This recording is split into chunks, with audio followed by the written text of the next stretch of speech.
दिवस की बहुत बहुत शुभकामनाएं। इस हिंदी दिवस के पावन पर्व पर चंदू सर की क्लास मोबाइल एप्लीकेशन पर आप सभी को मिल रहा है 2 दिवसीय अद्भुत ऑफर। जी हां, जिसके अंतर्गत मेरे प्यारे साथियों 13 और 14 सितंबर 2025 को इतिहास के सभी ऑनलाइन कोर्सेज पर 49% तक की छूट दी जा रही है। कितनी? 49% तक की छूट दी जा रही है। तो फिर देरी किस बात की? गूगल प्ले स्टोर से आज ही डाउनलोड करिए चंदू सर की क्लास मोबाइल एप्लीकेशन, जिसका लिंक मैंने डिस्क्रिप्शन में भी दे रखा है। अगर किसी भी प्रकार की कोई असुविधा हो रही है और बात करना चाहते हैं तो हमारे हेल्पलाइन नंबर हैं 8802060952। इस नंबर पर आप संपर्क कर सकते हैं और इस हिंदी दिवस का लाभ उठाइए, ऑफर का लाभ उठाइए। फर्स्ट ग्रेड का लाइव बैच यहां पर चल रहा है, जो संभवतः राजस्थान का एकमात्र लाइव बैच है। अन्य सब रिकॉर्डेड दे रहे हैं, तो कुछ नया लीजिए, कुछ अपडेट करिए और करिए अपने सपनों को साकार। और चलिए सफलता के निकट हम आपको लेकर के चलते हैं। बहुत बहुत धन्यवाद। मिलते हैं चंदू सर की क्लास के मोबाइल एप्लीकेशन पर। क्या आप भी ढूंढ रहे हैं इतिहास के शानदार कोर्स जो भी लाइव चले? तो फिर देरी किस बात की, हम लेकर आए हैं आपके लिए इतिहास के अद्भुत कोर्स, अद्भुत मंच पर। जी हां, चंदू सर की क्लास मोबाइल एप्लीकेशन पर इतिहास के शानदार कोर्स उपलब्ध है। तो चलिए आइए देखते हैं। सबसे पहले मोबाइल एप्लीकेशन चंदू सर की क्लास है, जो आप जानते हैं, इसे गूगल प्ले स्टोर पर आप डाउनलोड कर सकते हैं। अब यहाँ पर लाइव कोर्स चल रहा है आरपीएससी फर्स्ट ईयर इतिहास पेपर 2 के लिए। संभवतः यह राजस्थान का एकमात्र लाइव बैच है जो आरपीएससी फर्स्ट ग्रेड को डेडिकेट करते हुए चलाया जा रहा है इतिहास विषय पेपर 2 के लिए। रिकॉर्डेड कोर्स भी मिल जाएगा आपको। इसके अलावा अगर आप ऐसा कोर्स चाहते हैं जो assistant professor first grade, second grade और फर्स्ट ग्रेड और यूजीसी नेट और असिस्टेंट प्रोफेसर तीनों भर्ती परीक्षाओं की तैयारी कराएं, साथ ही जो अन्य राज्यों की प्रतियोगी परीक्षाएं आती है उनकी भी तैयारी करी जाए, तो इसके लिए हम लेकर आए हैं असिस्टेंट प्रोफेसर यूजीसी नेट और फर्स्ट ग्रेड पीजीटी का शानदार course.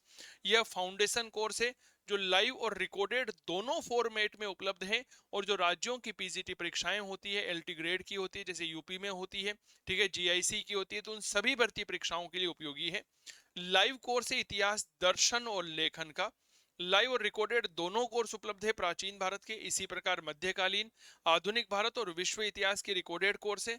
Second grade SST history के लिए अभी बहुत शानदार प्रदर्शन रहा सेकंड ग्रेड एसएसटी में। 19 में से 17 सवाल जो है वह डायरेक्ट नोट्स में से आए हैं, ठीक है। तो उसके लिए यूपीटीजीटी हिस्ट्री का कोर्स अलग से है, टेस्ट सीरीज है टॉपिक वाइज फर्स्ट ग्रेड के लिए। अन्य सभी पीजीटी परीक्षाओं के लिए टेस्ट सीरीज है। नोट्स आप लेना चाहते हैं तो पीडीएफ और हार्ड कॉपी में नोट्स आपको मिल जाएंगे। आप गूगल प्ले स्टोर से चंदू सर की क्लास मोबाइल एप्लीकेशन को डाउनलोड कर लीजिए।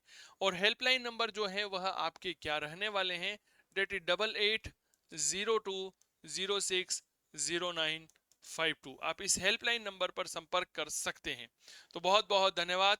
मेरा नाम चंदू जैन है। मिलते हैं आप सभी से चंदू सर की क्लास के मंच पर। बहुत बहुत धन्यवाद। नमस्कार जी, स्वागत, सत्कार, अभिनंदन, राम राम, जय श्री कृष्णा, राधे राधे। मेरा नाम चंदू जैन है और स्वागत है आप सभी का चंदू सर की क्लास के मोबाइल एप्लीकेशन पर। मेरे प्यारे साथियों, एक महत्वपूर्ण अध्याय के साथ हम शुरुआत करने वाले हैं, वैदिक सभ्यता। कल हमने सिंधु घाटी सभ्यता का कंप्लीट इतिहास जो है वह कर लिया था। क्या था सिंधु घाटी सभ्यता का इतिहास, किस तरह से उसका विकास हुआ, किस तरह से वो अपनी विकसित अवस्था में पहुंची और किस तरह से जो है उस सभ्यता का पतन हुआ। इसके बाद अब महत्वपूर्ण परिचर्चा करते हैं कि सिंधु घाटी सभ्यता के पतन के पीछे कुछ विद्वानों ने कारण दिए कि सिंधु घाटी सभ्यता का पतन आर्यों के आक्रमण की वजह से हुआ था। फिर महत्वपूर्ण प्रश्न ये हुआ कि आखिर ये आर्य थे तो इन आर्यों ने क्या किया।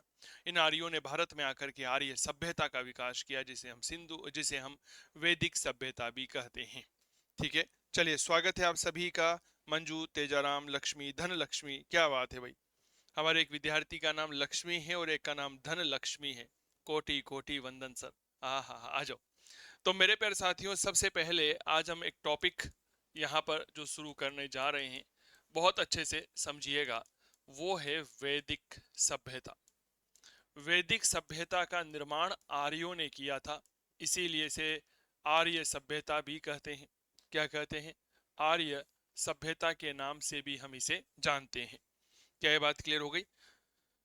तो इन चीजों को बहुत अच्छे से समझने की कोशिश करिए। अब वैदिक सभ्यता के इतिहास को प्रारंभ करें उसके पहले आपको यहाँ पर यह जानना चाहिए कि आखिरकार हम इसमें क्या समझने वाले हैं और क्या जानने वाले हैं।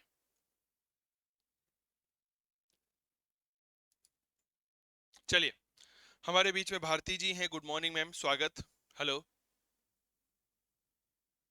चलिए, तो यहाँ पर कुछ बातों को समझने की कोशिश करिए। सबसे पहले जो हमारी परंपरा रही है कि हम जब किसी भी नए टॉपिक की शुरुआत करते हैं तो उसका एक परफॉर्मा तैयार कर लेते हैं कि भाई हाँ, हमें इस सभ्यता के अंतर्गत ये चीजें पढ़नी है, इस टॉपिक के अंतर्गत ये चीजें पढ़नी है।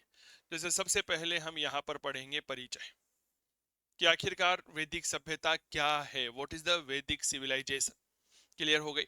इसके बाद हम पढ़ते हैं इसके निर्माता कौन थे, किन्होंने इस सभ्यता का निर्माण किया। अब निर्माण के संदर्भ में कोई एक मत तो प्रचलित है नहीं, अलग अलग मत प्रचलित है, तो उसके संदर्भ में विविध जो मत है उसके बारे में परिचर्चा करेंगे कि आखिर इस सभ्यता के निर्माता कौन थे। निर्माता या आर्य कौन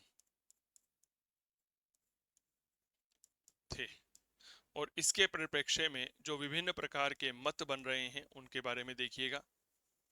विभिन्न मत, क्या ये बात क्लियर हो गई।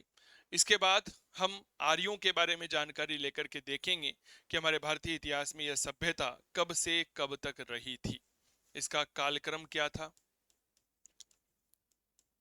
Time period. हम इस सभ्यता के बारे में परिचर्चा करेंगे।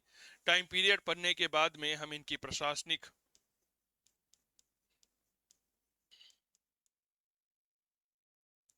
या एक तरह से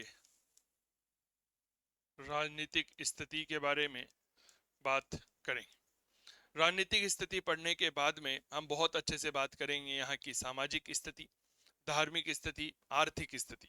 क्या ये बात क्लियर हो गई। लिखिएगा, समाज के बारे में पढ़ेंगे कि यहाँ का समाज कैसा था, स्थिति, यहाँ का धर्म कैसा था, धार्मिक स्थिति पढ़ेंगे। धार्मिक स्थिति पढ़ने के बाद में हम पढ़ेंगे यहाँ का कहीं ना कहीं आर्थिक स्थिति, कि भाई साहब यहाँ की अर्थव्यवस्था जो है वह कैसी थी। इससे आपको एक आइडिया लग जाता है ना कि भाई हाँ, हमें यह चीजें तो पढ़नी है ही सही। क्या मैं ठीक कर रहा हूँ क्या। इससे आपको एक आइडिया लग जाता है। रुचि गुड मॉर्निंग। थोड़ी सी समस्या आ रही है भारतीय, निश्चिंत रहें, ठीक है। तो एक जो है वह एक आइडिया लग जाता है कि हाँ, हमें यह चीजें पढ़नी पड़ेगी, ठीक है। इसके बाद देखेंगे कि इसका विस्तार कहाँ तक था, इसका विस्तार कहाँ तक था। इतनी जानकारियां इसलिए जरूरी है क्योंकि एक दूसरे के साथ में चीजें जो है वह आपस में को रिलेटेड है, ठीक है।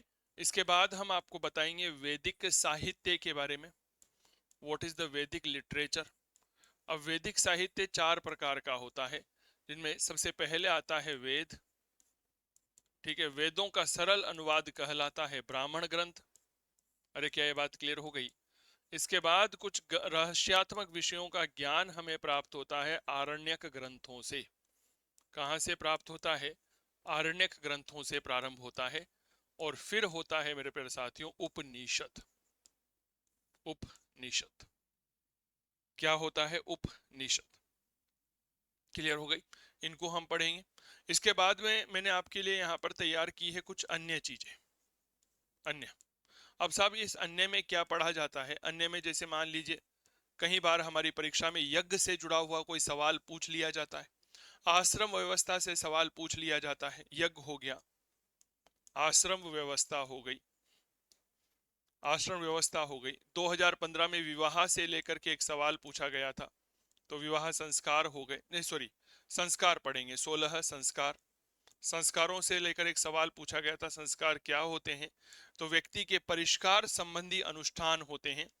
इसके बाद में परिचर्चा करेंगे विवाहों को लेकर के कि 8 प्रकार के जो विवाह माने गए हैं वह क्या है और किस तरह से उनके बारे में हम बात करते हैं। वैदिक काल की नदी व्यवस्था के बारे में, यानी कि नदियों के बारे में बहुत अच्छे से परिचर्चा करेंगे। क्या थी नदियां, किस तरह से हमें इन बातों की जानकारी मिलती है। इसके बाद कुछ स्मृति पर चर्चा करेंगे, जिसे हम स्मृति साहित्य कहते हैं। स्मृति साहित्य, ठीक है, इसके बारे में भी परिचर्चा करेंगे। चलिए, इसके बाद जैसे अभी हाल ही में पेपर हुआ तो वहां पर शब्दावली से सवाल पूछा गया था। ठीक है, तो शब्दावली के बारे में परिचर्चा करेंगे। एक बात मैं यहाँ पर आप लोगों के बीच में स्पष्ट कर देना चाहूंगा, चीजें जो है वह एक दूसरे के साथ में आपस में जुड़ी हुई है। क्या ये बात क्लियर हो गई? बिल्कुल एक दूसरे के साथ में आपस में कोरिलेटेड रहती है। ये सबसे बड़ी खूबसूरती है सर इस वैदिक सभ्यता की। तो आपके मध्य में एक परिचर्चा यहाँ पर क्लियर हो गई कि हाँ, हमें क्या क्या पढ़ना है वैदिक सभ्यता के बारे में। अब ये चीजें हैं साहब, अब इन चीजों से आप देखोगे ना तो पता चलेगा राजनीति धर्म से जुड़ी हुई है, धर्म समाज से जुड़ा हुआ है, और समाज जो है वह अर्थव्यवस्था से जुड़ा हुआ है। ठीक है, कुछ ऐसी शब्दावलियां आती है जो आपके लिए परीक्षा के दृष्टिकोण से बेहद ज्यादा उपयोगी बनती है। वैदिक साहित्य से सवाल बनेंगे। वैदिक साहित्य में आपको दो तीन चीजें और बताऊंगा, उपवेद के बारे में बताऊंगा मैं आप लोगों को। याद रखना क्या होता है उपवेद, क्या है, किसके क्या है, उन सब चीजों की परिचर्चा करते हुए इस क्लास को प्रारंभ करते हैं। ठीक है, तो चलिए शुरू करते हैं कुछ महत्वपूर्ण परिचर्चाएं आप सभी के संदर्भ में। सबसे पहला जो हमारा बिंदु आ रहा है वो क्या है? वैदिक सभ्यता का परिचय। What was the introduction of the Indus of the वैदिक सभ्यता, वैदिक सिविलाइजेशन। ठीक है, परिचय क्या है यह वैदिक सभ्यता। ठीक है, बहुत सिंपल सी साधारण सी भाषा में वैदिक सभ्यता के बारे में दो तीन बातें जो आपको समझना चाहिए और जो आपकी परीक्षा के दृष्टिकोण से बहुत ज्यादा उपयोगी बनती है उनको समझिए। कहते हैं कि हमारे भारत में क्या हुआ था। भारत में मूल रूप से सबसे पहले प्रागैतिहासिक काल था। अरे हाँ या ना का जवाब दीजिए। प्रागैतिहासिक काल जो है यह समाप्त हुआ तो भारत में इंडस वैली सिविलाइजेशन आ गई। इंडस वैली सिविलाइजेशन के पतन के बाद इसका पतन हुआ, और इसका जैसे ही पतन होता है तो हमारे भारत में आती है वैदिक सभ्यता। ठीक है, कौन सी सभ्यता आती है? वैदिक सभ्यता। वैदिक सभ्यता ने हमारे भारत में एक धर्म दिया था जिसे हम वैदिक धर्म कहते हैं। समय के अनुसार यह धर्म बदला और यही रूप जो परिवर्तित होकर के क्या कहलाया? यह कहलाया ब्राह्मण धर्म। कहीं सारी कुरीतियां व्याप्त हो गई, परिणाम स्वरूप इसका विरोध होने लगा, और इसके विरोध की वजह से हमारे भारत में हुए धार्मिक आंदोलन। अरे क्या ये बात क्लियर हो गई? क्या हुए? धार्मिक आंदोलन हुए। और जब भारत में धार्मिक आंदोलन हुए तो दो नए धर्मों का उदय हुआ। पहला जैन धर्म था और दूसरा बौद्ध धर्म था। अब इन दोनों को संरक्षण देने की आवश्यकता महसूस होने लगी। तो संरक्षण किसने दिया था? याद रखना, मगध साम्राज्य ने संरक्षण दिया था। तो इस तरह से हम वर्तमान में किसकी परिचर्चा कर रहे हैं? वैदिक सभ्यता की बात कर रहे हैं, क्योंकि सिंधु घाटी सभ्यता हम पढ़ चुके। तो क्या पहली लाइन ऐसा लिख सकता हूं क्या कि भारत में सिंधु घाटी सभ्यता के पतन के बाद में जिस सभ्यता का विकास हुआ उस सभ्यता को वैदिक सभ्यता कहते हैं? क्या ये बात क्लियर हो गई? हाँ या ना का जवाब दीजिएगा। तो लिखिएगा कुछ बातें। भारत में सिंधु सभ्यता के पतन के बाद जिस सभ्यता का विकास हुआ विकास हुआ उसे वैदिक सभ्यता कहते हैं। बहुत सिंपल सी परिभाषा है, वो बहुत ज्यादा नहीं है। कि भारत में मूल रूप से सिंधु घाटी सभ्यता का पतन होता है, और इस सिंधु घाटी सभ्यता के पतन के बाद में जिस सभ्यता का विकास हुआ उसे क्या कहा जाता है? वैदिक सभ्यता कहा जाता है। इस वैदिक सभ्यता की जितनी भी जानकारी है हमें वैदिक साहित्य से मिलती है। वैदिक साहित्य के चार भाग है, वेद है, ब्राह्मण ग्रंथ है, आरण्यक है और उपनिषद है। इसीलिए मेरे प्यारे साथियों यह सभ्यता क्या कहलाई? वैदिक सभ्यता कहलाई। इस सभ्यता के निर्माता आर्य थे, इसीलिए इसे आर्य सभ्यता भी कहा जाता है। क्या ये बात क्लियर हो गई? लिखिए, इस सभ्यता की संपूर्ण जानकारी वैदिक साहित्य से प्राप्त होती है।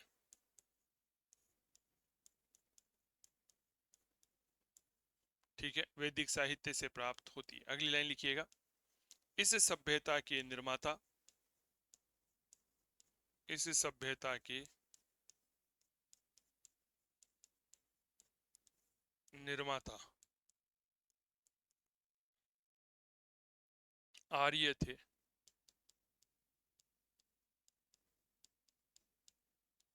इसलिए इसे आर्य सभ्यता कहते हैं। एक सिंपल सी बात कि आर्यों ने हमारे भारत में जिस सभ्यता का विकास किया, वह सभ्यता क्या थी? आर्य सभ्यता थी। आर्यों ने किस सभ्यता का विकास किया? वैदिक सभ्यता का विकास किया था। वैदिक सभ्यता की जानकारी वैदिक साहित्य से मिलती है। जब हमने यहां तक पढ़ा तो हमारे मन में एक सवाल आया कि आखिरकार यह आर्य थे कौन, कहां से आए थे ये आर्य? याद करिए, जब हमने सिंधु घाटी सभ्यता पढ़ी थी तो सिंधु घाटी सभ्यता की उत्पत्ति और निर्माता के संदर्भ में हमने कई सारे मत दिए थे। किसी ने कहा सर ये मेसोपोटामिया से आए हुए लोग थे। क्या ये बात क्लियर हो गई? किसी ने स्वदेशी उत्पत्ति का मत दिया, किसी ने द्रविड़ उत्पत्ति का सिद्धांत दिया, किसी ने जो है भूमध्य सागरीय लोगों के बारे में बताया। ठीक इसी प्रकार आर्यों के संदर्भ में तो अनेकों मत प्रचलित है। कोई कहता है ये भारत के थे, कोई कहता है मध्य एशिया के थे, कोई कहता है नहीं आर्कटिक प्रदेश के थे, कोई कहता है नहीं यह मुल्तान के थे, कोई कहता है नहीं यह अफगानिस्तान के थे, तिब्बत के थे, पामीर के पठार के थे। अलग अलग मत जो है वह दिया जाता है कि आर्य कौन थे। बड़ा कंफ्यूजन का विषय है। तो फिर निष्कर्ष क्या निकलता होगा? निष्कर्ष वही निकलता है कि उपरोक्त अध्ययन के आधार पर यह कहा जा सकता है कि आर्य किसी एक प्रदेश के निवासी नहीं थे। लेकिन फिर भी आर्यों के बारे में एक सबसे ज्यादा प्रचलित मत है कि यह मध्य एशिया के रहने वाले थे। ठीक है, ललिता गुड मॉर्निंग मैम, स्वागत है। तो एक परिचय आपके बीच में रखा वैदिक सभ्यता कि इस सभ्यता की संपूर्ण जानकारी वैदिक साहित्य से प्राप्त होती है। इस सभ्यता के निर्माता आर्य थे, इसीलिए इसे आर्य सभ्यता कहते हैं। अब यहाँ पर हमारा एक अगला प्रश्न आता है कि निर्माता कौन थे। बहुत बढ़िया प्रश्न है, तो ऐसा ही लिख लो, आर्य कौन थे? आर्य कौन थे? एक प्रश्न पूछिए। देखिए, जब तक आप जो है ना वह अपने आप से कोई प्रश्न नहीं पूछेंगे तब तक आप किसी सवाल का जवाब भी नहीं दे सकते। क्या ये बात क्लियर हो गई क्या? जब तक आप जो है वह अपने आप से कोई प्रश्न नहीं पूछेंगे तब तक आप सवाल नहीं कर सकते, जब तक आप जो है प्रश्न का जवाब नहीं दे सकते। क्या ये बात क्लियर हो गई? सवाल पूछिए कि आखिरकार आर्य कौन थे, तो आपको पता चलेगा कि आर्य शब्द जो है मूल रूप से कभी 1847 के पहले था ही नहीं। 1847 में लेसेन महोदय के द्वारा आर्य शब्द का पहला प्रयोग किया गया था। क्या बात क्लियर हो गई? जिसका शाब्दिक अर्थ श्रेष्ठ होता है। आर्य कोई जाति का सूचक नहीं है, यहाँ पर यह गुणवाचक शब्द है, यह व्यक्ति के गुणों के बारे में बताता है। आर्य जो है एक भाषा का प्रकार भी होता है, तो यह भाषावाचक शब्द है। ठीक है, तो यहां पर लिखिएगा आर्य। बहुत अच्छे से समझिए, क्या सिस्टमेटिक तरीके से आपके समक्ष चीजें चल रही है वो आपको पता चल रहा होगा। आर्य इस शब्द का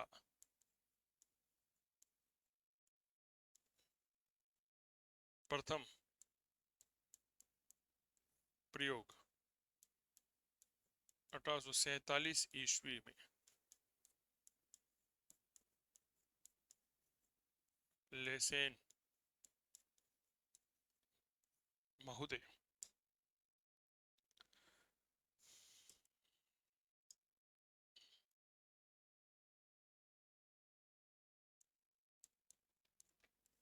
द्वारा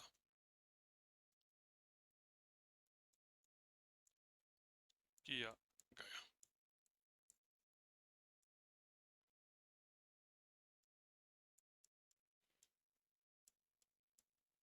शाब्दिक अर्थ क्या होता है? शाब्दिक अर्थ श्रेष्ठ। आर्य कौन है? वह व्यक्ति जो अपने आप में श्रेष्ठ है, वह क्या कहलाते हैं? आर्य कहलाते हैं। ठीक है, चलिए बहुत बढ़िया। अगली लाइन लिखिएगा, आर्यों को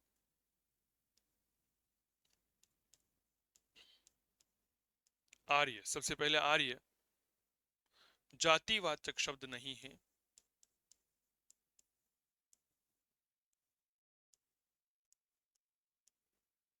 जातिवाचक शब्द ना होकर गुणवाचक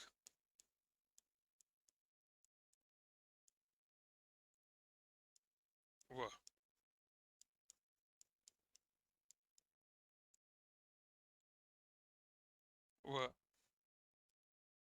भाषावाचक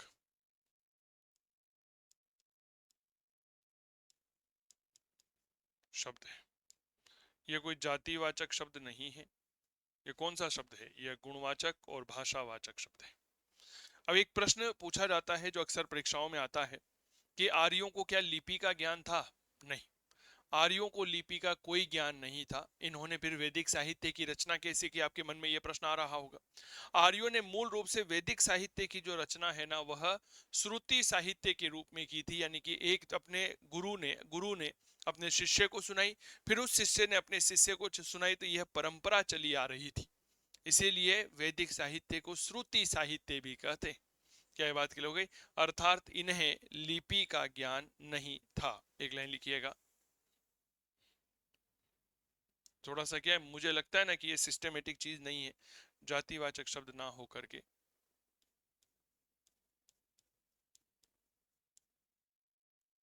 गुणवाचक व भाषावाचक शब्द है। लिखिए,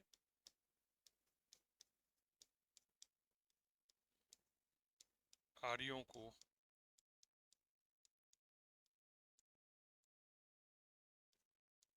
लिपि का ज्ञान नहीं था। लिपि का ज्ञान नहीं था, यानी कि पढ़ना ये जो है लिखना नहीं जानते थे। ठीक है ना, इन्होंने सुना कर ही काम किया।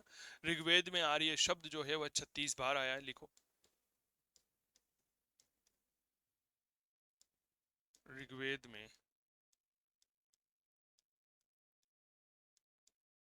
आर्य शब्द 36 बार आया है। आपकी परीक्षा में इस तरह के भी रोचक सवाल पूछ लिए जाते हैं। कभी कभी तो मुझे खुद को ताज्जुब होता है कि यार ये क्या सवाल पूछ लिया गया है ना। आंकड़े पूछ लिए जाते हैं कि आखिरकार ये जो है कितनी बार आया है क्या नहीं है। जब हम ऋग्वेद को और डिटेल में पढ़ते हैं तो पता चलता है कि आर्य जो है यह मूल रूप से कबीलों में निवास करते थे, और यह 10 कबीले थे। कितने कबीले थे? 10 कबीले थे। कबीलों को जन कहा जाता था। धीरे धीरे यह जन जो है जनपद में परिवर्तित हुए, और जनपद महाजनपदों में परिवर्तित हुए, यही महाजनपद साम्राज्य बन गए थे। क्या ये बात क्लियर हो गई क्या? तो एक महत्वपूर्ण बात जो आपको यहां पर समझनी है वह यह समझनी है कि आर्य आर्य 10 कबीलों, कितने कबीलों? याद रखना, 10 कबीलों। कबीलों को क्या कहा जाता है? जन कहा जाता है। 10 कबीलों में विभक्त थे। बहुत अच्छे से समझना, विभक्त थे इन्हें। ठीक है, कितने कबीले? याद रखना, 10 कबीले। अब भाई साहब 10 कबीले जो हैं इनके दो भाग थे। कितने भाग थे? दो भाग। पहला आता है आर्य कबीले। कौन से कबीले? आर्य कबीले। क्लियर हो गई? जिसमें 5 भाग हुआ करते थे, और इन्हें पंचजन कहा जाता था। क्या कहा जाता था इन्हें? याद रखना, पंचजन कहा जाता था। तो पहला आता है आर्य। ठीक है, और दूसरा जो हमें यहां पर देखने को मिलता है वह आता है अनार्य कबीले। ठीक है, ये भी पंचजन कहलाते थे क्योंकि इसमें भी 5 ही भाग हुआ करते थे। ठीक है, अब आर्य कबीले जो 5 हैं, ये कौन कौन से हैं? आप याद करिए, जब हम ऋग्वेद के प्रसिद्ध दशराज युद्ध के बारे में पढ़ते हैं तो उसमें पता चलता है कि 10 राजाओं का युद्ध हुआ था। ये 10 राजा इन्हीं 10 कबीलों के थे। जैसे 5 जन जिन्हें हम आर्य कबीले कहते हैं, उनमें एक नाम आता है अनु का, एक द्रुह का, एक पुरु का, एक तुर्वश का और एक यदु का। क्या ये बात क्लियर हो गई क्या? तो पंच जन में कौन आता है? सबसे पहले आता है अनु। अनु कबीला था। दूसरा एक कबीला जो हमें मिलता है उसे कहा जाता है द्रुह। द्रुह। मेरे दोस्त, एक कबीला जो होता है उसे पुरु कहा जाता है। पुरु राजा सुदाश यहीं का था। एक दुर्वश आता है।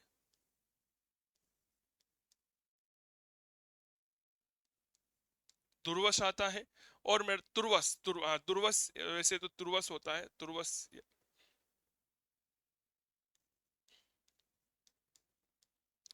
तुर्वस कहीं जगह पर इसके लिए दुर्वश शब्द भी मिलता है। और एक आता है यदु। यदु। ठीक है, ये 5 आर्य कबीले थे।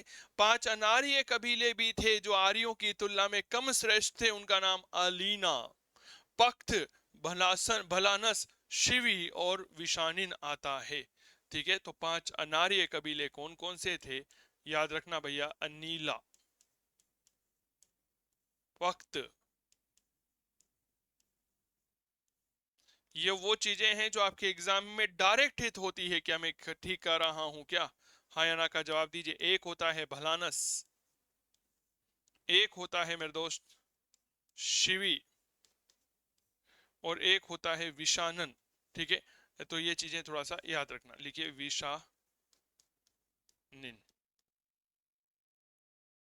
ठीक है, चलिए कुछ बातें यहाँ पर एक्स्ट्रा में लिखिए। जैसे सबसे पहले मेरे दोस्त एक बात समझिए, जन का विकास हुआ। जन से हमारे बीच में जनपद बने। जनपदों से फिर हमारे बीच में महाजनपद बने। और फिर महाजनपदों से जो है वह क्या बना? साम्राज्य बना। उदाहरण दे देता हूं। जैसे जन का उदाहरण पुरु। जनपद का उदाहरण आप ऐसा ले लीजिए, मत्स्य महाजन, सॉरी, जनपद जैसे पांचाल, महाजनपद जैसे मत्स्य, और साम्राज्य जैसे मगध। क्या ये बात क्लियर हो गई?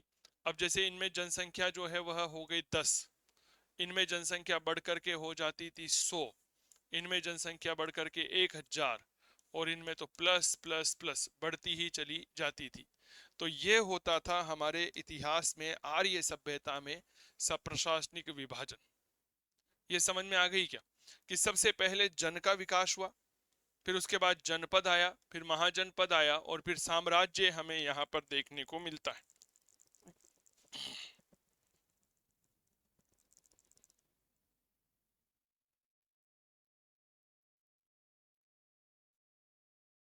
क्या बात क्लियर? बहुत ही सिंपल सी सीधी सी गणित, कोई बहुत ज्यादा इसमें वो नहीं करना है आपको।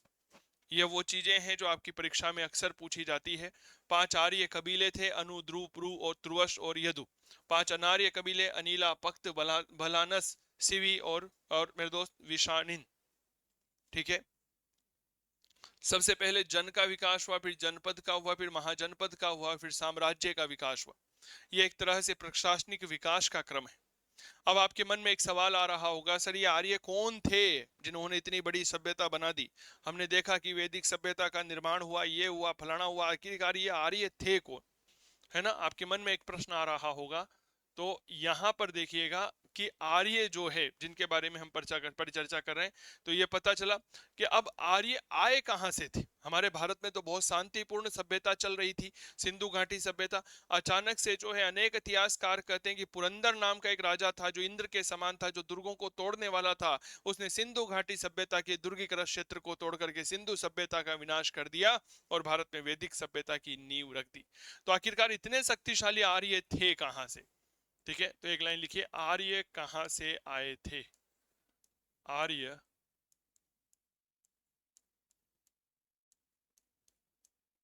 कहां से आए? ठीक है, आर्य जो है वह कहां से आए? मैंने क्या कहा? अपने आप से प्रश्न पूछिए, विषय वस्तु अपने आप में क्लियर हो जाएगी।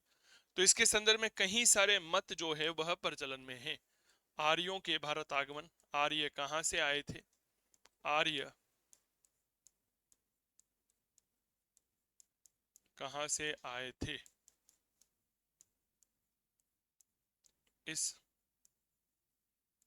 संदर्भ में विभिन्न विद्वानों ने विभिन्न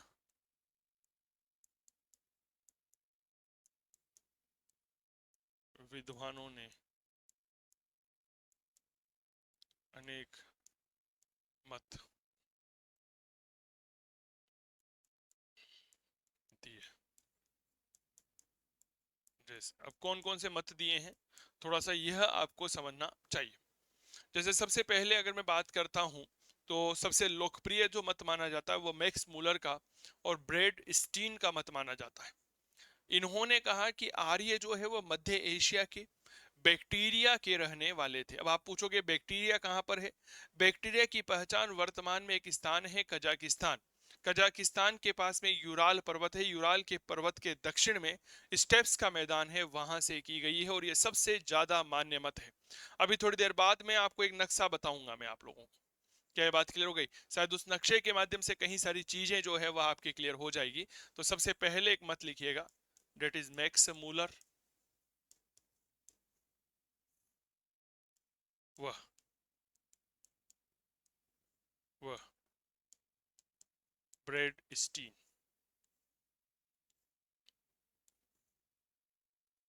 लिखिए,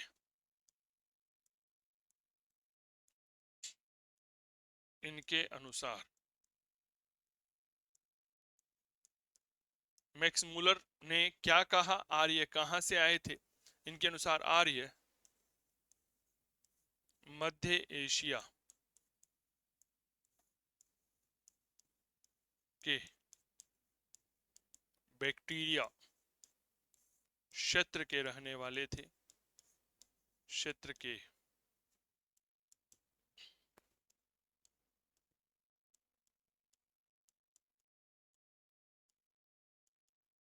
रहने वाले थे। अब ये बैक्टीरिया की पहचान कहां से की गई है, थोड़ा सा इसको समझिए।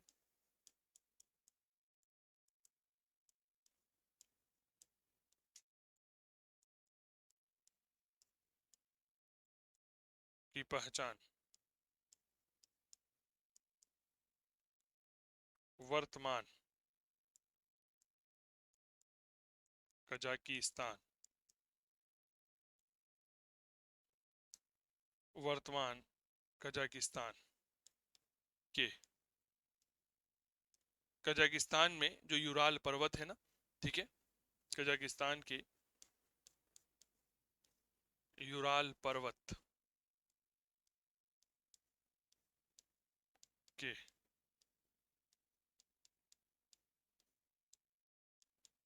दक्षिण में स्थित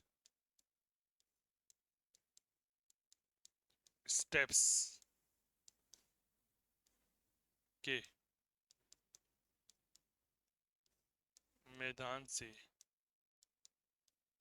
की जाती है। ठीक है, स्टेप्स के मैदान से की जाती है। ठीक है, नोट, यह सर्वाधिक मान्य मत है। ये सबसे ज्यादा माना जाने वाला मत है कि हाँ, आर्य जो है वह मध्य एशिया के ही रहने वाले थे। ये बात याद रखना। बहुत सिंपल सा मत है, कोई बहुत ज्यादा गणित इसमें नहीं लगाई गई है। दूसरा मत बाल गंगाधर तिलक ने दिया है। बाल गंगाधर तिलक मूल रूप से हमारे भारत के एक उग्रवादी नेताओं की श्रेणी में शुमार होते हैं। इन्होंने किताब लिखी थी the Arctic home of the Vedas Aryans. उन्होंने बताया कि ऋग्वेद में लिखा हुआ है कि आर्य वहां से आए हैं जहां पर 6 महीने का दिन और 6 महीने की रात होती है। याद करिए, जब हम जीके जीएस के लिए भूगोल पढ़ते हैं तो भूगोल में बताया जाता है कि उत्तरी ध्रुव एक ऐसा स्थान है विश्व का जहां पर मेरे प्यारे साथियों 6 महीने लगातार दिन होता है और 6 महीने लगातार रात होती है। हम अक्सर अखबारों में भी ये चीजों को पढ़ते हैं। तो बाल गंगाधर तिलक ने आर्यों का निवास स्थान कहाँ पर बताया था? याद रखिएगा, उत्तरी ध्रुव बताया। ठीक है, नंबर 2 पे लिखिएगा बाल गंगाधर तिलक।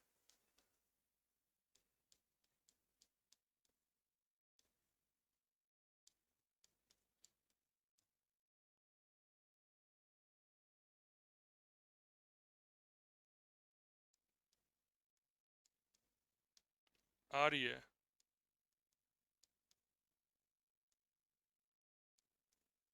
उत्तरी ध्रुव के रहने वाले थे।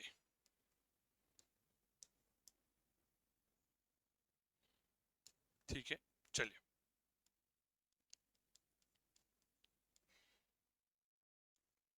तिलक ने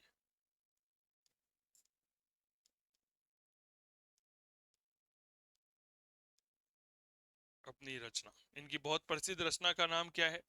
the Arctic home of the Vedas Aryan. The Arctic home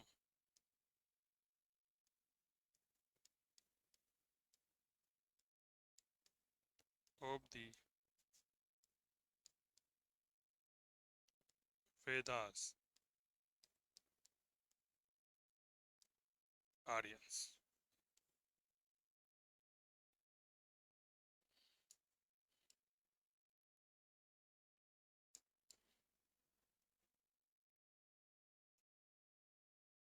the Arctic home of the Vedas Aryans में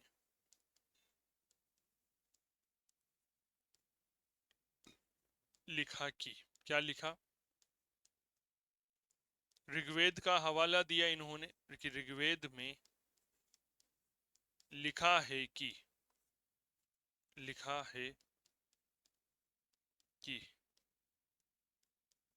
आर्य वहां से आए थे जहां 6 माह का दिन, माह का दिन वह 6 माह की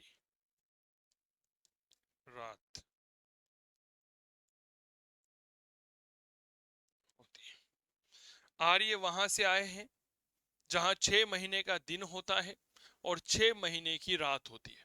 ये किसने कहा? ये बाल गंगाधर तिलक ने कहा। किस आधार पर कहा? ऋग्वेद के आधार पर कहा।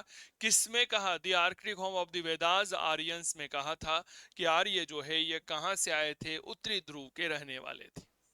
अब साहब अलग अलग मत दे दिया। ये भाई कह रहा है मैक्स मुलर और ब्रैड स्टीन कि भाई आर्य जो है मध्य एशिया के रहने वाले थे। बाल गंगाधर तिलक ने उत्तरी ध्रुव का निवासी बता दिया।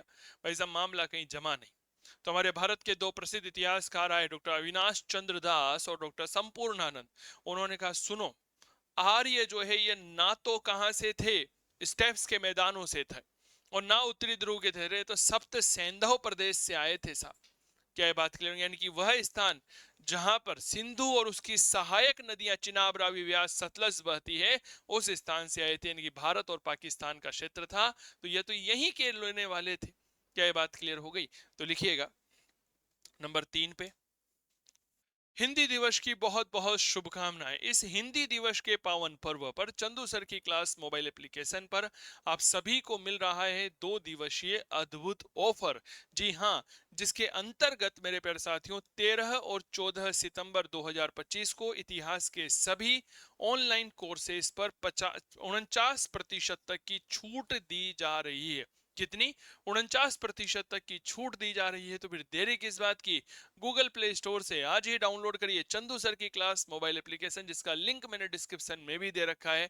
अगर किसी भी प्रकार की कोई असुविधा हो रही है और बात करना चाहते हैं तो हमारे हेल्पलाइन नंबर हैं 8802 060909522 इस नंबर पर आप संपर्क कर सकते हैं और इस हिंदी दिवस का लाभ उठाइए, ऑफर का लाभ उठाइए। फर्स्ट ग्रेड का लाइव बैच यहाँ पर चल रहा है जो संभवतः राजस्थान का एकमात्र लाइव बैच है।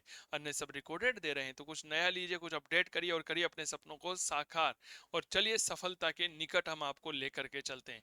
बहुत बहुत धन्यवाद। मिलते हैं चंदू सर की क्लास के मोबाइल एप्लीकेशन पर।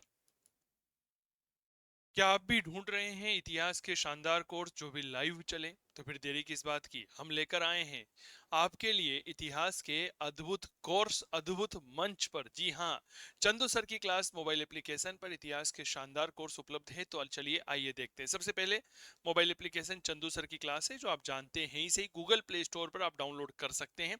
अब यहाँ पर लाइव कोर्स चल रहा है आरपीसी फर्स्ट ईयर इतिहास पेपर 2 के लिए। संभवतः यह राजस्थान का एकमात्र लाइव बैच है जो आरपीसी फर्स्ट ग्रेड को डेडिकेट करते हुए चलाया जा रहा है इतिहास विषय पेपर 2 के लिए।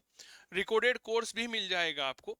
इसके अलावा अगर आप ऐसा कोर्स चाहते हैं जो assistant professor first grade second grade और फर्स्ट ग्रेड और यूजीसी नेट और असिस्टेंट प्रोफेसर तीनों भर्ती परीक्षाओं की तैयारी कराएं, साथ ही जो अन्य राज्यों की प्रतियोगी परीक्षाएं आती है उनकी भी तैयारी करी जाए, तो इसके लिए हम लेकर आए हैं असिस्टेंट प्रोफेसर यूजीसी नेट और फर्स्ट ग्रेड पीजीटी का शानदार कोर्स। यह फाउंडेशन कोर्स है जो लाइव और रिकॉर्डेड दोनों फॉर्मेट में उपलब्ध है। और जो राज्यों की पीजीटी परीक्षाएं होती है, एलटी ग्रेड की होती है जैसे यूपी में होती है, ठीक है, जीआईसी की होती है, तो उन सभी भर्ती परीक्षाओं के लिए उपयोगी है। लाइव कोर्स है इतिहास दर्शन और लेखन का। लाइव और रिकॉर्डेड दोनों कोर्स उपलब्ध है प्राचीन भारत के, इसी प्रकार मध्यकालीन आधुनिक भारत और विश्व इतिहास के रिकॉर्डेड कोर्स है। सेकंड ग्रेड एसएसटी हिस्ट्री के लिए अभी बहुत शानदार प्रदर्शन रहा सेकंड ग्रेड एसएसटी में। 19 में से 17 सवाल जो है वो डायरेक्ट नोट्स में से आए हैं, ठीक है। तो उसके लिए यूपीटीजीटी हिस्ट्री का कोर्स अलग से है, टेस्ट सीरीज है टॉपिक वाइज फर्स्ट ग्रेड के लिए। अन्य सभी पीजीटी परीक्षाओं के लिए टेस्ट सीरीज है। नोट्स आप लेना चाहते हैं तो पीडीएफ और हार्ड कॉपी में नोट्स आपको मिल जाएंगे। आप गूगल प्ले स्टोर से चंदू सर की क्लास मोबाइल एप्लीकेशन को डाउनलोड कर लीजिए। और हेल्पलाइन नंबर जो है वह आपके क्या रहने वाले हैं, डेट इज 8802060952। आप इस हेल्पलाइन नंबर पर संपर्क कर सकते हैं। तो बहुत बहुत धन्यवाद। मेरा नाम चंदू जैन है। मिलते हैं आप सभी से चंदू सर की क्लास के मंच पर। बहुत बहुत धन्यवाद। डॉक्टर अविनाश चंद्र दास।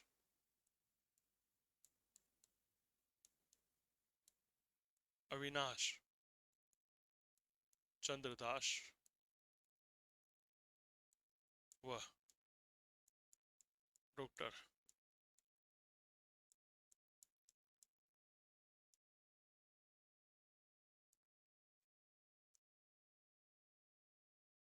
संपूर्णानंद।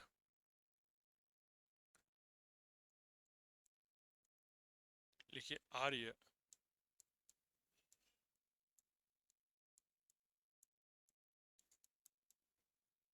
सप्तशेंधव प्रदेश के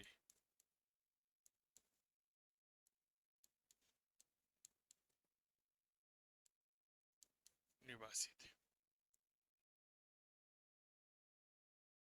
आर्य कहाँ के रहने वाले थे? सप्तशेंधव प्रदेश के निवासी थे।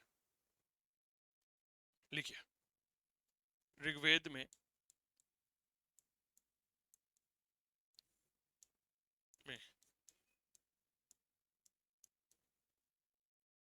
सिंधु व उसकी सहायक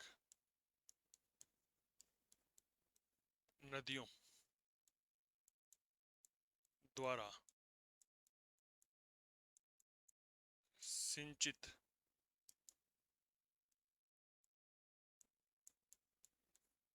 क्षेत्र को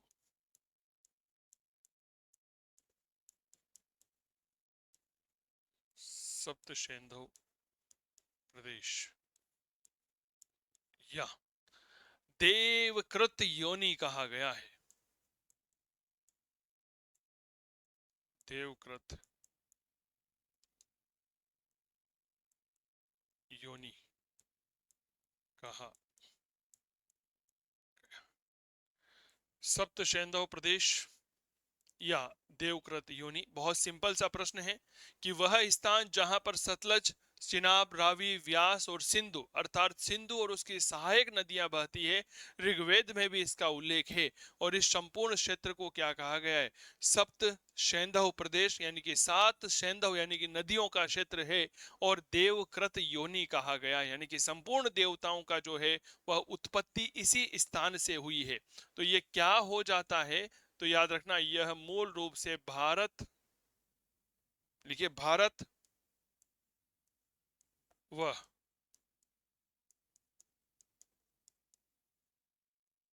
पाकिस्तान में स्थित सिंधु और उसकी सहायक नदियों का क्षेत्र, सिंधु व उसकी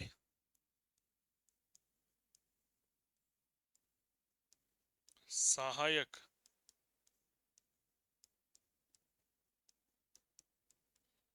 नदियों का क्षेत्र। तो मूल रूप से कहां पर होगा यह? तो याद रखिएगा, यह भारत और पाकिस्तान में वह स्थान जो कि सिंधु और उसकी सहायक नदियों के मध्य में स्थित है, उसे कहा जाता है।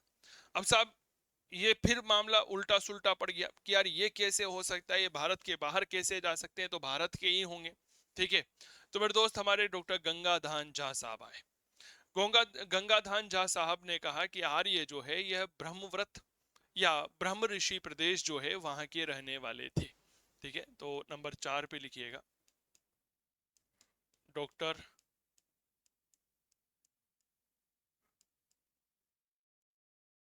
गंगाधान झा, लिखिए आर्य। कौन सा स्थान? ब्रह्माव्रत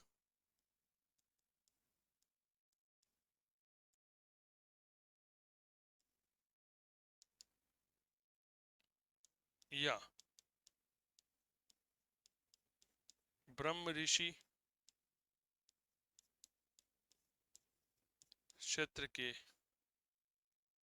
थे। अब आपके मन में आ रहा होगा सर ये ब्रह्मव्रत क्या होगा और ब्रह्म ऋषि क्या होगा? तो जो सरस्वती और गग्गर नदियां हैं ना, इनका जो क्षेत्र होगा वह ब्रह्माव्रत कहलाएगा। लिखिए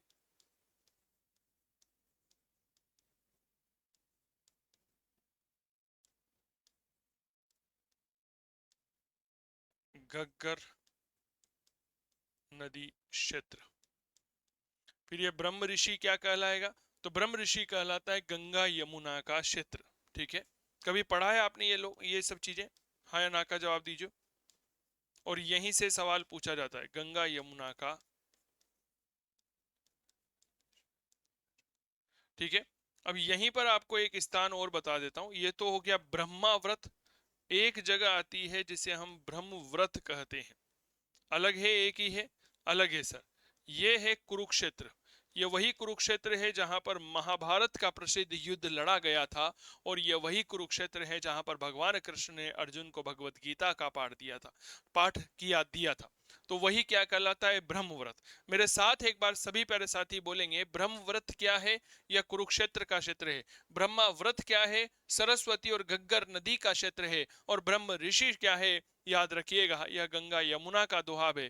देवकृत योनि क्या है? सिंधु नदी घाटी का क्षेत्र है। सप्त सैंधव प्रदेश के कजाकिस्तान में यूराल पर्वत के दक्षिण में स्टेप्स के मैदान है, वहां का क्षेत्र है, ठीक है। उत्तरी ध्रुव क्या है? ऋग्वेद में लिखा हुआ है कि जहां 6 महीने का दिन और 6 महीने का रात होता है।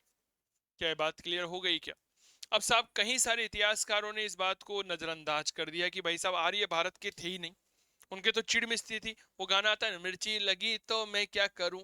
तो यहाँ पर मामला ऐसा ही था। तो कुछ विदेशी इतिहासकार आए, जैसे पी गाइल्स ने कहा भाई साहब मुझे ऐसा लगता है कि आर्यों के पास भाषा लिपि तो थी नहीं, लेकिन हाँ कुछ भाषा लिखते थे वो।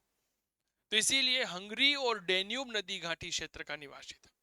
भाषा विज्ञान के आधार पर आर्यों को हंगरी और डेन्यूब नदी घाटी का निवासी किसने बनाया था? प्रोफेसर गाइल्स ने बताया था। गाइल्स, ऐसे याद रखो, गाइल्स। गाइल्स का मतलब होता है गाल। और जब बोलते हैं ना तो गाल हिलते नहीं, हिलते हैं ना, बोलने से भाषा निकलती है। तो लिखो पी गाइल्स। नंबर कौन सा होगा? नंबर 5।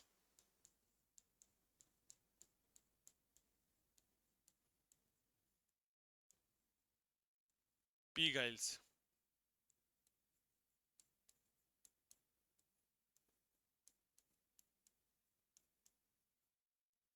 भाषा विज्ञान के आधार पर। एक सिंपल सा प्रश्न ये भी पूछा जा सकता है कि आर्यों का भाषा के आधार पर अध्ययन किसने किया था? पी गाइल्स ने किया था। भाषा विज्ञान के आधार पर आर्यों को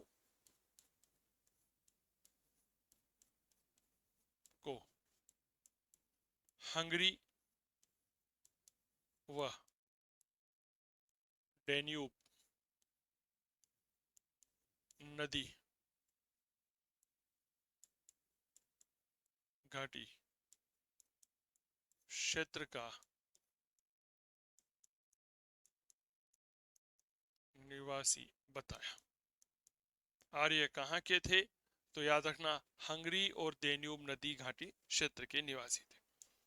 अब भाई साहब, पी गाइल्स ने जो है यह एक तरह से भाषा विज्ञान के आधार पर अध्ययन कर लिया। तो इसका प्रोफेसर था, इसका पड़ोसी था प्रोफेसर हर्ट। आज अगर हमारे पड़ोस में कोई नई कार आ जाती है तो हमें हर्ट होता है नहीं होता? अरे बताओ, होता है ना? हर्ट लगना, चोट लगना। चोट कहां पर लगती है? शरीर में लगती है। किससे लगती है? पेन से लगती है। आज ये पेन है, अगर मैं इसको यहाँ पर चुबा दूं, मैं नहीं चुबाऊंगा, खुद के नुकसान हो जाए, तो मुझे चोट लगेगी नहीं लगेगी? लगी ना, मेरे शरीर के ऊपर चोट लगेगी। तो प्रोफेसर हर्ट और प्रोफेसर पेनकर, है ना, हर्ट और पेन। हर्टकर पेन जो है, हर्टर और सॉरी प्रोफेसर हर्ट और प्रोफेसर पेनकर ने शारीरिक बनावट के आधार पर आर्यों को जर्मनी के स्कैंडिनेवियर का रहने वाला बताया। लिखिएगा नंबर 6, प्रोफेसर हर्ट व प्रोफेसर पेनकर। पेनकर लिखिए, इन्होंने किस आधार पर अध्ययन किया? इन्होंने शारीरिक बनावट के आधार पर अध्ययन किया। शारीरिक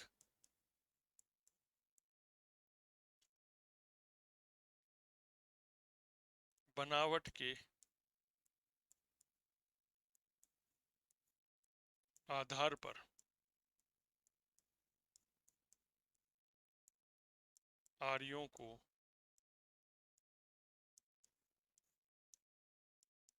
जर्मनी के स्कैंडी नेवियर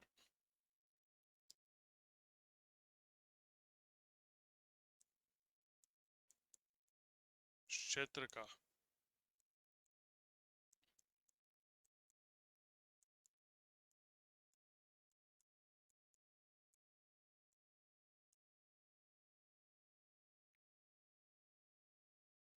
निवासी बताया। लिख लो भाई साहब। अब अंग्रेज जो है ना, वह इस बात को सिद्ध करने में लग गए कि हाँ, आर्य कहाँ के रहने वाले थे, आर्य विदेशी थे। दयानंद सरस्वती ने अपनी किताब सत्यार्थ प्रकाश में कहा कि आर्य विदेशी नहीं थे, ये तो भारत तिब्बत के रहने वाले थे। लिखिएगा नंबर 7,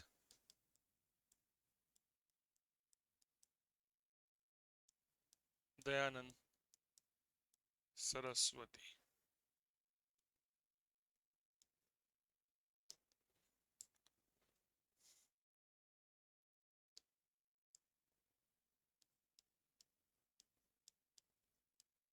आर्य तिब्बत के रहने वाले थे, के रहने वाले थे। इनका ग्रंथ कौन सा है? सत्यार्थ प्रकाश। हिंदी भाषा में है, आपको पता ही होगा।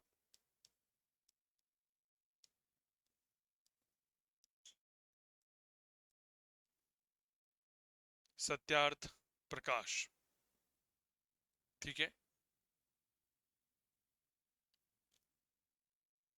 एडवर्ड मेयर कहता है कि आर्य पामीर के पठार के रहने वाले थे। लिखिए एडवर्ड मेयर नंबर 8।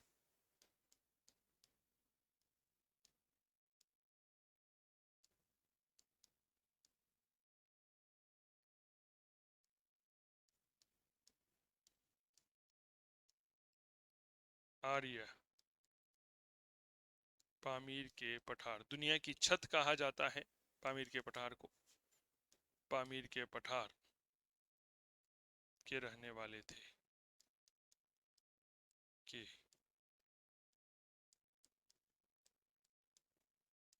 रहने वाले थे पामीर के पठार के रहने वाले थे। DS त्रिवेदी एक महत्वपूर्ण है विद्वान। यह कहते हैं कि आर्य मुल्तान और अफगानिस्तान का एक संयुक्त क्षेत्र होता है जिसे देवी का प्रदेश कहते हैं, वहां के रहने वाले थे। ठीक है, तो एक नाम लिखिएगा DS त्रिवेदी। ठीक है, लिखिए नंबर 9 पे DS त्रिवेदी। आर्य आर्य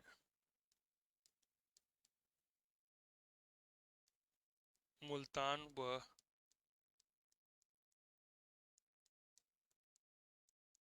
अफगानिस्तान के देवी का प्रदेश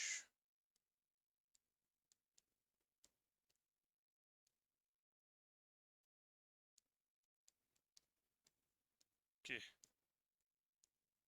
रहने वाले थे। देवी का प्रदेश कहां पर है? पाकिस्तान के अफगानिस्तान, पाकिस्तान के मुल्तान। और मेरे दोस्त याद रखना, कहीं ना कहीं नाम आता है अफगानिस्तान का देवी का प्रदेश, इन दोनों में थे। ठीक है, लिख लो।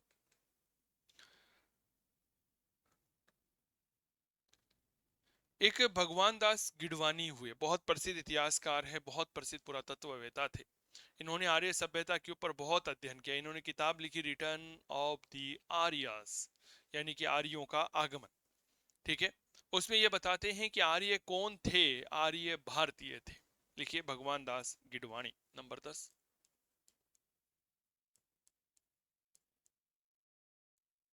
भगवान दास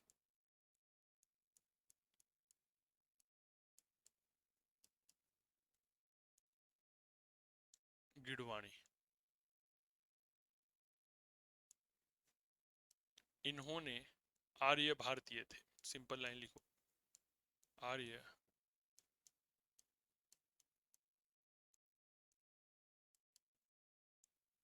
भारतीय थे। इनकी बहुत प्रसिद्ध किताब कौन सी है? Returns of the आर्यस। यह किताब याद रखना, भगवान दास गिडवानी का यह मत भी याद रखना। जब किताब की बात करी है तो गॉर्डन चाइल्ड की प्रसिद्ध किताब याद रखो। यहां पर लिखो नंबर 11,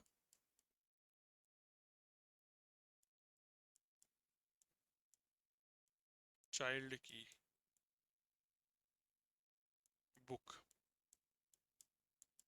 गॉर्डन चाइल्ड वही है जिसने अर्बन रिवॉल्यूशन लिखा है, और अर्बन रिवॉल्यूशन लिखकर के सिंधु घाटी सभ्यता को देश की पहली नगरीय क्रांति कहा है। इसने किताब लिखी थी दी आर्यास, दी आर्यंस, दी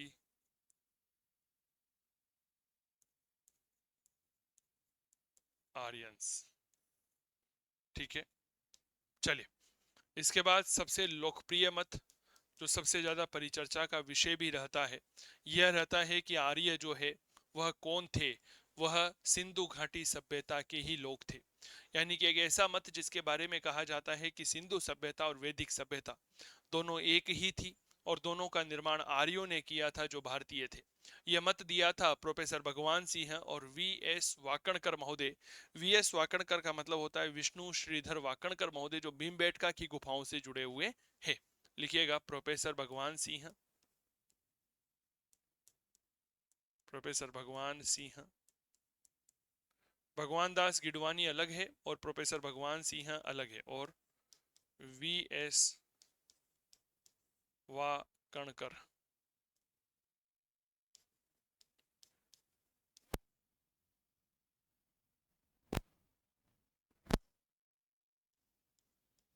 लिखिए इनके अनुसार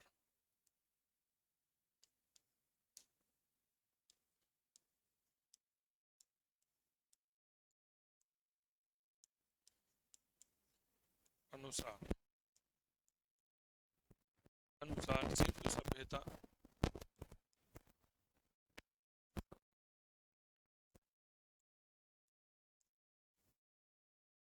व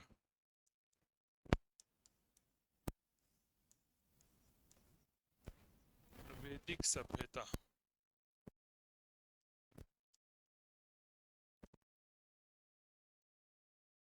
के निर्माता आर्य ही थे।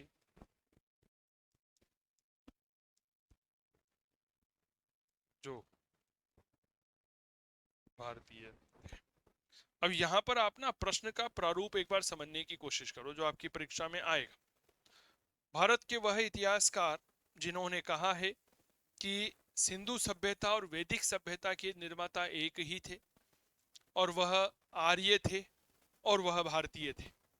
यानी कि वह इतिहासकार जिसने सिंधु सभ्यता और वैदिक सभ्यता के निर्माता आर्यों को माना है वह कौन है?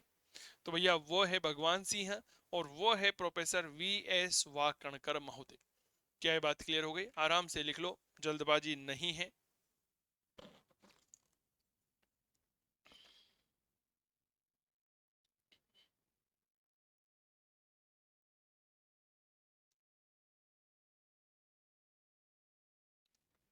क्लियर? यहाँ पर एक बहुत साधारण सा यह मामला बनता है इन पर। और हमेशा एक बात याद रखिएगा, मेरा एक ही उद्देश्य रहता है कि मैं जो चीजें पढ़ा रहा हूं ना उसका कंसेप्ट आपके क्लियर होना चाहिए। चलिए एक नक्शा बनाते हैं, आइए। मैंने कि जैसे आपसे पहले भी कहा है कि एक मानचित्र जो है वह आपके पास जरूर होना चाहिए।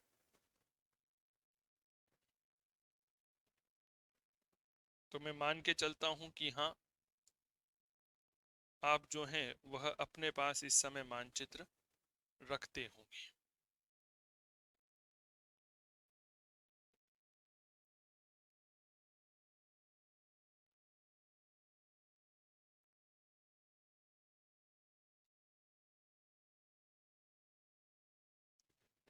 लीजिए साहब, इतना सा बना लीजिए, अपना इतना ही काम का आएगा। ठीक है, चलिए बहुत बढ़िया। अब इसमें कुछ चीजें बनाना शुरू करते हैं। जैसे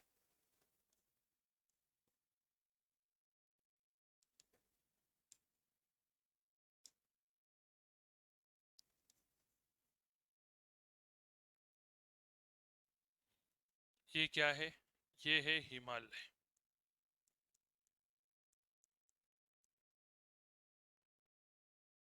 यहां पर आता है तिब्बत। यहीं पर है पामीर। एक ही बात है, तिब्बत और पामीर कोई बहुत ज्यादा दूर नहीं है। पामीर का पठार। मैं तो वैसे भी आपको भूगोल तो पढ़ा नहीं रहा हूँ। क्या ये बात क्लियर हो गई? कि अपने तो मुद्दे की बात है। ठीक है, चलिए।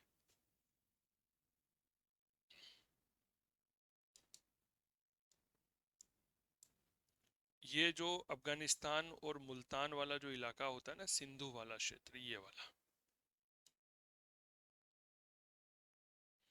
इसको थोड़ा सा लाल काला पीला कर लेते हैं।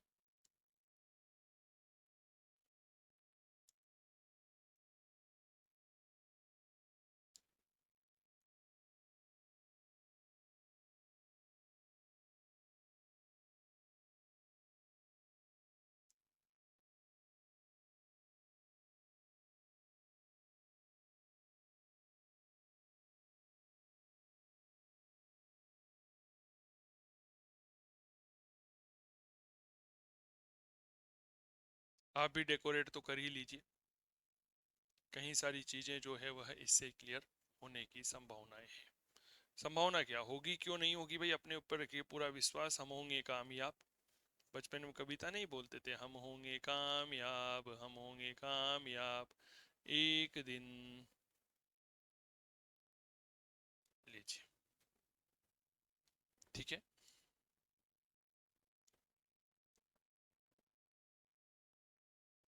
अब ये क्या है, थोड़ा सा इसको समझिए।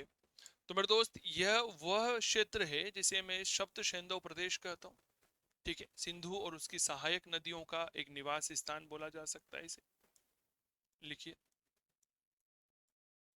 सप्त सिंधु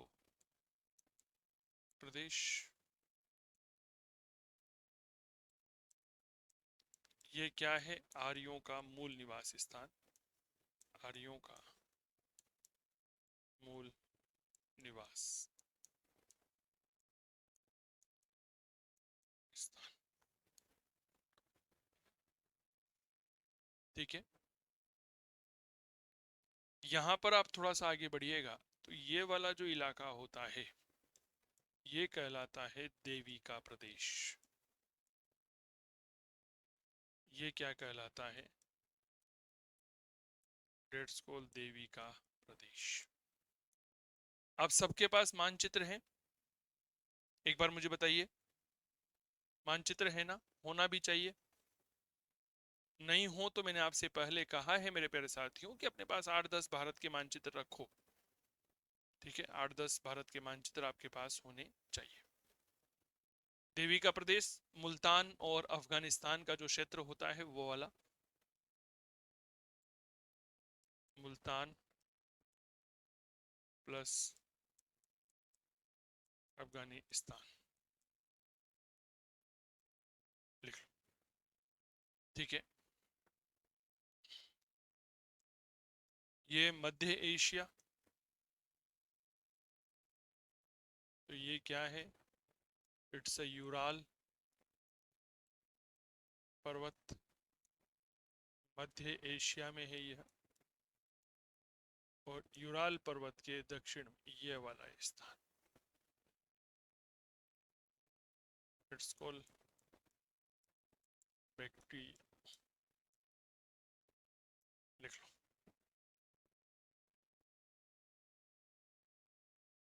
लिख लिया?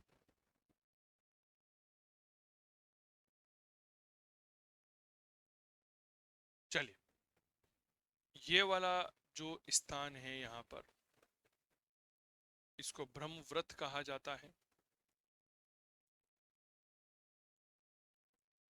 ब्रह्मव्रत, बताओ भाई ब्रह्मव्रत क्या है? इट इज कुरुक्षेत्र का मैदान, हरियाणा में पड़ता है। यहाँ पे आती है हमारी गंगा नदी, एक यमुना नदी है। ठीक है, ये तो हो गई गंगा, ये हो गई यमुना। आप तो बस बस ठीक है ना। तो गंगा यमुना का जो क्षेत्र होता है यह ब्रह्म ऋषि कहलाता है। तो मैं इस जगह के स्थल को ब्रह्म ऋषि क्षेत्र कह सकता हूँ। ठीक है, लिखिए।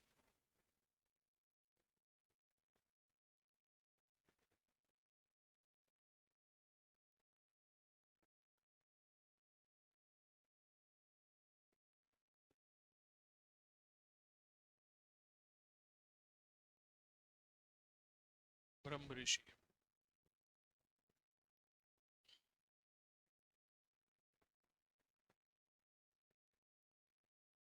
ब्रह्म ऋषि क्षेत्र, ब्रह्मव्रत हो गया, तिब्बत हो गया, पामीर का पठार हो गया, सप्तशृंग हो गया, मध्य एशिया हो गया। ठीक है, वेरी गुड। चलो,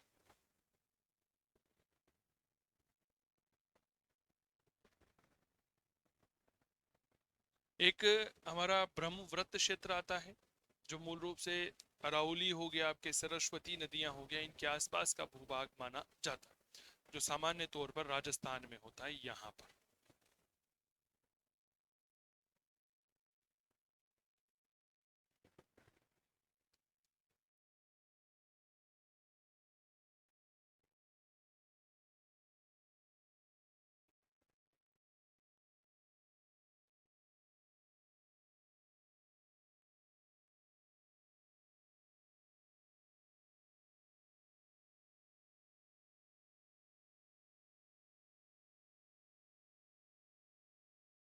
ये लिखवाया था ना मैंने, ये देखो, ये लिखा हुआ है ब्रह्मव्रत, सॉरी ब्रह्माव्रत, ब्रह्म ऋषि और ब्रह्मव्रत। ठीक है, ब्रह्मव्रत।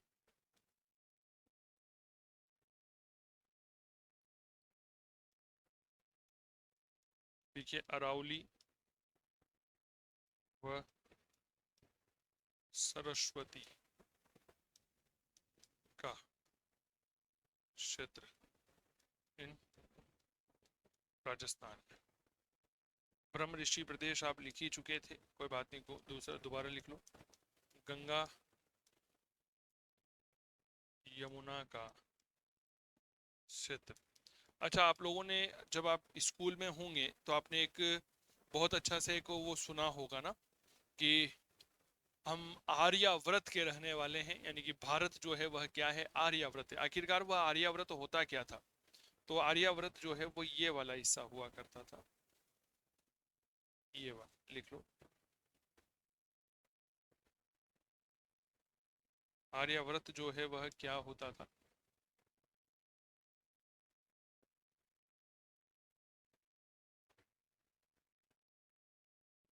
ये वाला क्षेत्र, यानी कि बिहार और बंगाल का जो क्षेत्र है ये क्या कहलाता था? यह आर्याव्रत कहलाता था।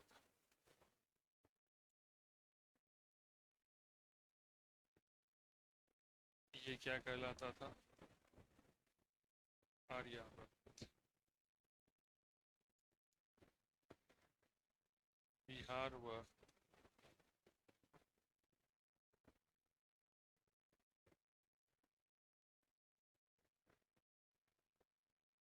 बंगाल का क्षेत्र, लेट्स कॉल आर्यावर्त, लिख लो।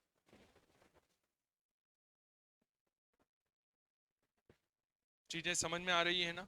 मानचित्र है ना आपके पास? बस ये अपने पास जरूर रखना, ठीक है। विंध्याचल के आसपास का जो क्षेत्र हुआ करता था ये मध्य देश कहलाता था, लिख लीजिए। ये क्या है? विंध्याचल। और इस विंध्याचल का ये जो क्षेत्र होता था जिसको वर्तमान में मध्य प्रदेश कहते हैं,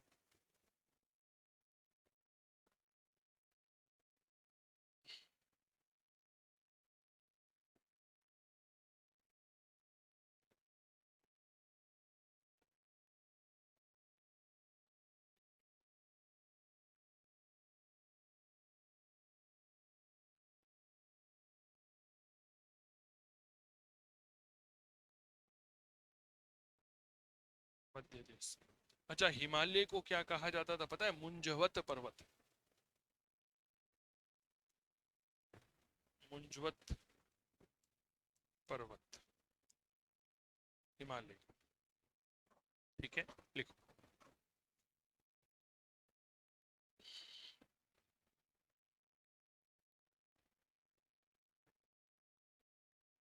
लिख लो आराम से।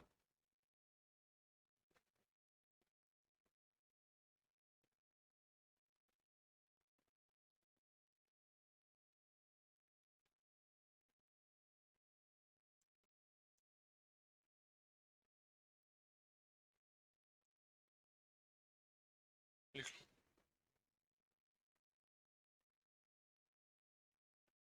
अब बताओ भाई, सच सच बताइएगा, क्या इतिहास अपने आप में सरल बन रहा है, नहीं बन रहा? हाँ या ना? इतिहास जो है वह अपने आप में सरल बन रहा है या नहीं बन रहा है? तो आप यही कहोगे सर, इतिहास जो है वह अपने आप में बेहद सरल बन रहा है और आनंद आ रहा है। लिख लीजिए आप आराम से।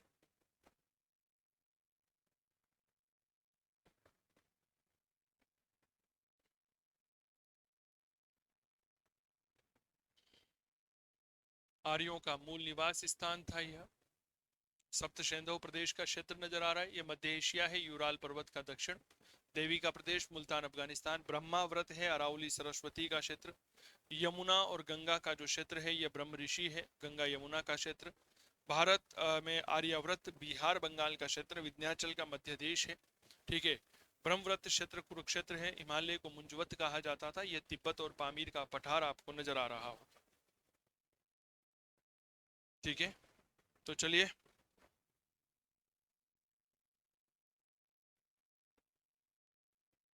तो ये चीजें आपको पता होना चाहिए, लिख लीजिए, ठीक है। तो बहुत बहुत धन्यवाद आप सभी प्यारे साथियों का, ठीक है। ये चीजें यहाँ तक क्लियर होनी चाहिए। अगली क्लास जो है वह सोमवार को लूंगा, सुबह 8:30 बजे। ठीक है, कल का और आज शाम का पूरा अवकाश रहेगा। सोमवार को सुबह 8:30 बजे आपसे मुलाकात करेंगे और इस परिचर्चा को और आगे बढ़ाएंगे। उम्मीद करता हूँ क्लास आपको बहुत अच्छी लगी होगी। बाकी आप ऑनलाइन क्लास के लिए चंदू सर की क्लास मोबाइल एप्लीकेशन को डाउनलोड कर सकते हैं। धन्यवाद। जय हिंद, जय भारत। स्वस्थ रहिए, मस्त रहिए, तंदुरुस्त रहिए, करते रहिए इतिहास की बात चंदू जैन के साथ। धन्यवाद।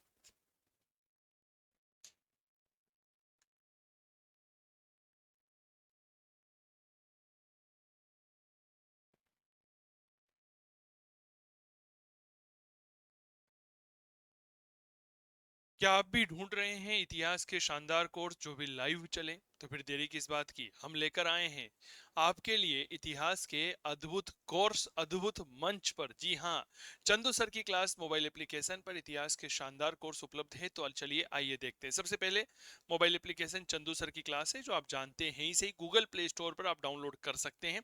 अब यहाँ पर लाइव कोर्स चल रहा है आरपीएससी फर्स्ट ग्रेड इतिहास पेपर 2 के लिए। संभवतः यह राजस्थान का एकमात्र लाइव बैच है जो आरपीएससी फर्स्ट ग्रेड को डेडिकेट करते हुए चलाया जा रहा है इतिहास विषय पेपर 2 के लिए। रिकॉर्डेड कोर्स भी मिल जाएगा आपको।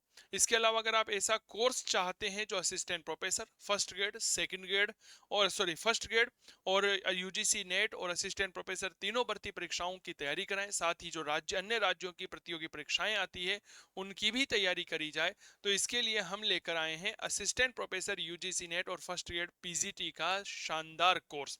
यह फाउंडेशन कोर्स है जो लाइव और रिकॉर्डेड दोनों फॉर्मेट में उपलब्ध है। और जो राज्यों की पीजीटी परीक्षाएं होती है, एलटी ग्रेड की होती है, जैसे यूपी में होती है, ठीक है, जीआईसी की होती है, तो उन सभी भर्ती परीक्षाओं के लिए उपयोगी है।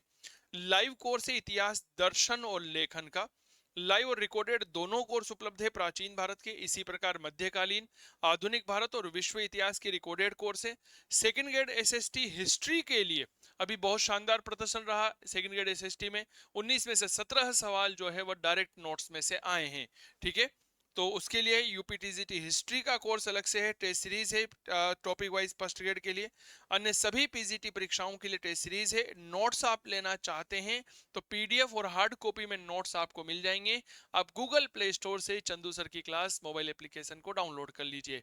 और हेल्पलाइन नंबर जो है वह आपके क्या रहने वाले हैं, डेट इज 8802060952। आप इस हेल्पलाइन नंबर पर संपर्क कर सकते हैं।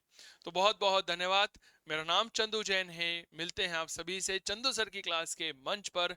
बहुत बहुत धन्यवाद। हिंदी दिवस की बहुत बहुत शुभकामनाएं। इस हिंदी दिवस के पावन पर्व पर चंदू सर की क्लास मोबाइल एप्लीकेशन पर आप सभी को मिल रहा है 2 दिवसीय अद्भुत ऑफर। जी हां, जिसके अंतर्गत मेरे प्यारे साथियों 13 और 14 सितंबर 2025 को इतिहास के सभी ऑनलाइन कोर्सेज पर 49% तक की छूट दी जा रही है। कितनी? 49% तक की छूट दी जा रही है। तो फिर देरी किस बात की, गूगल प्ले स्टोर से आज ही डाउनलोड करिए चंदू सर की क्लास मोबाइल एप्लीकेशन, जिसका लिंक मैंने डिस्क्रिप्शन में भी दे रखा है। अगर किसी भी प्रकार की कोई असुविधा हो रही है और बात करना चाहते हैं तो हमारे हेल्पलाइन नंबर हैं 8802060952। इस नंबर पर आप संपर्क कर सकते हैं और इस हिंदी दिवस का लाभ उठाइए, ऑफर का लाभ उठाइए।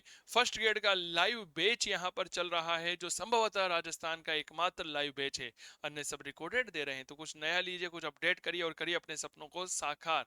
और चलिए सफलता के निकट हम आपको लेकर के चलते हैं। बहुत बहुत धन्यवाद। मिलते हैं चंदू सर की क्लास के मोबाइल एप्लीकेशन पर।